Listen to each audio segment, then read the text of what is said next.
ஆண்டவர் நல்லவர். மோசே ஜெபம் பண்ணின பொழுது ஜெபிச்சுட்டு வந்த முகம் பிரகாசித்தது. நம்ம ஜெபம் பண்ணிட்டு வந்தால் நம்ம முகம் பிரகாசிக்குதா? கொஞ்சமாவது ஒரு முக மலர்ச்சி நமக்குள்ள இருக்கா? அகத்தின் அழகு முகத்தில் தெரியும் அப்படின்னு சொல்றாங்க. அப்படின்னாக்க நம்மளுடைய ஜெபம் திருப்தியான ஜெபம்.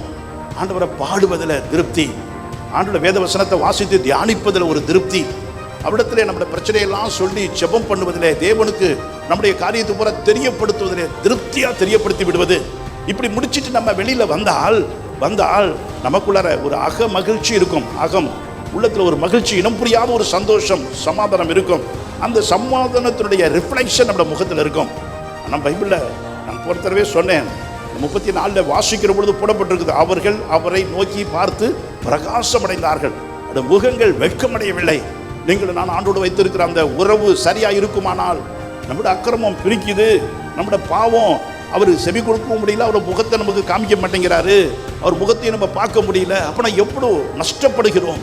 இந்த காரியத்தில் உட்காரணும்.